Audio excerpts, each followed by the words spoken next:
Allez, on va continuer sur le whip. Donc ça, l'effet plume. Donc il suffit d'aller assez vite et d'avoir la même régularité. C'est important, en fait, ce qui est important, c'est la régularité. La vitesse à laquelle vous allez. On va essayer comme ça. Allez.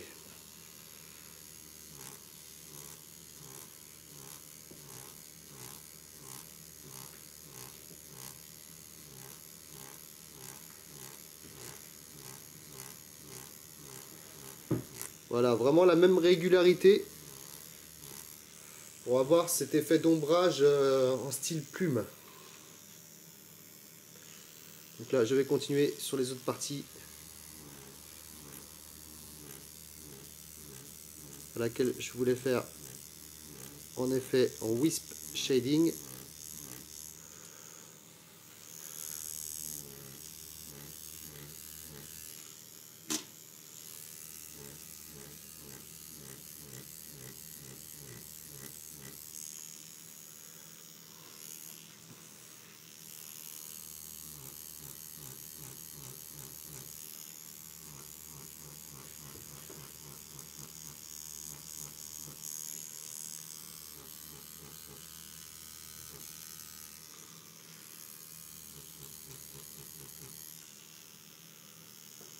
Voilà, on va essuyer un coup déjà pour voir ce que ça donne.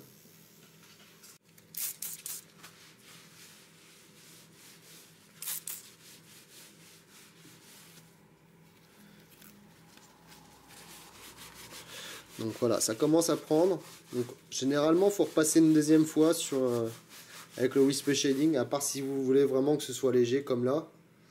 Ça dépend aussi de ce que la personne veut. Mais généralement, les tatoueurs repassent une deuxième fois. Voilà. Alors pour repasser une deuxième fois, l'idéal c'est vraiment d'avoir la même vitesse, de repasser avec la même vitesse pour être sur la même fréquence de frappe en fait, par rapport à la distance que vous parcourez avec la machine. Je ne sais pas si vous arrivez à me comprendre, c'est pas forcément évident à expliquer. Donc là, je vais refaire au même endroit et en essayant d'avoir la même vitesse.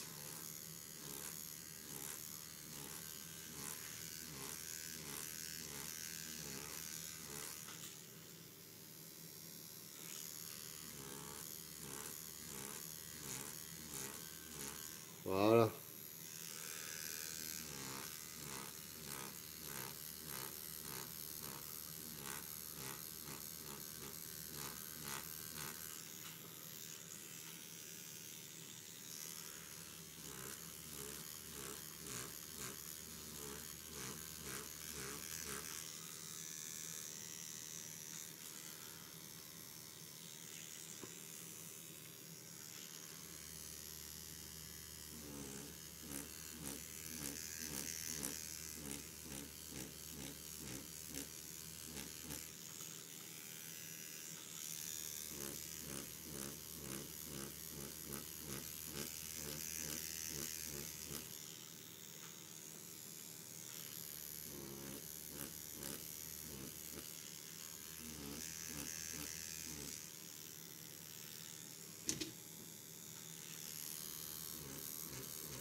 C'est plus histoire de dire.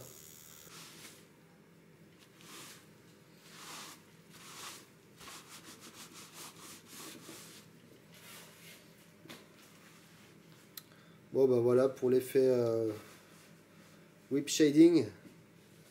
On pourra même en rajouter un peu sur les côtés. Bon, moi ça me plaît, c'est quand même pas si mal que ça. Donc voilà, toujours aller dans le même sens, à vitesse constante, c'est ça qui est important.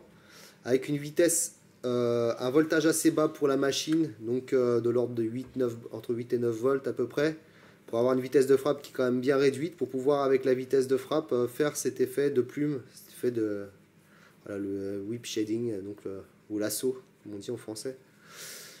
Voilà, bah écoutez, j'espère avoir été assez clair et que ça a pu vous éclairer sur cet effet de tatouage, cet effet d'ombrage. car c'est une technique d'ombrage pour le tatouage.